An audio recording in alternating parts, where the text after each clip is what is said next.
The worst of the weather is along the Jersey Shore and Delaware coastline, and it's not just the ocean and the streets that connect to it. The back bays will be flooded this afternoon. This video a short time ago from Ocean City. NBC 10's Brenna Weick has been in Ocean City all morning long. How are the streets and beaches looking right now, Brenna? The beach is not looking very good. There's hardly any beach left. In fact, my feet are sinking right now as the waves touch my rain boots, but there's really nowhere else to stand. We're just steps away from the boardwalk. I was just talking to my photojournalist, Jose, behind the camera and said, we're not going to be able to be here live at 11:30. We're going to have to move off of the beach because that's how far the waves are going. If you look over this way, you'll be able to see the beach has been eroded all the way back up to the dunes. It's 6 or 7 feet tall. Been turned into a cliff here in Ocean City. High tide is not for another 3 hours, and it's already clear this system will definitely have far-reaching impacts on our coastline. Here's a look at the roads in the last hour. Some streets closer to the bay are flooded out. This is some ponding closer to town. We expect to see flooding worsen as we approach high tide, as Bill mentioned, at 2 o'clock this afternoon. Officials are warning you not to drive into flooded intersections. You do not want to get stuck and need to call for help. It has been quiet on the island this morning. Only a few brave souls that we saw walking to get their morning coffee. One woman I spoke with says Ocean City holds a special place in her heart.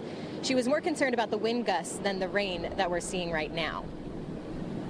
Wind actually yesterday to me is worse than the rain today.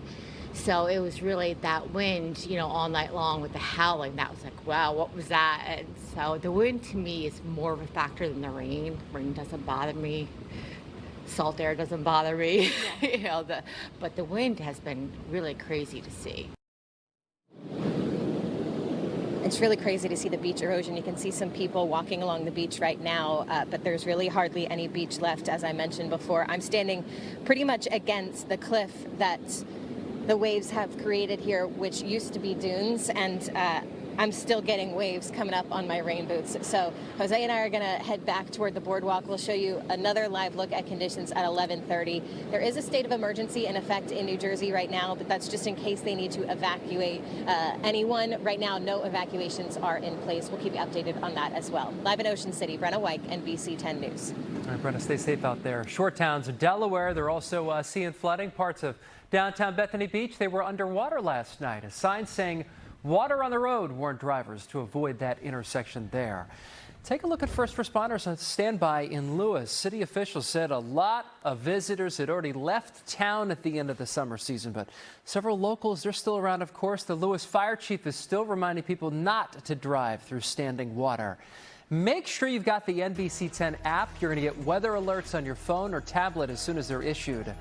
You can get the up-to-the-minute forecast for your neighborhood.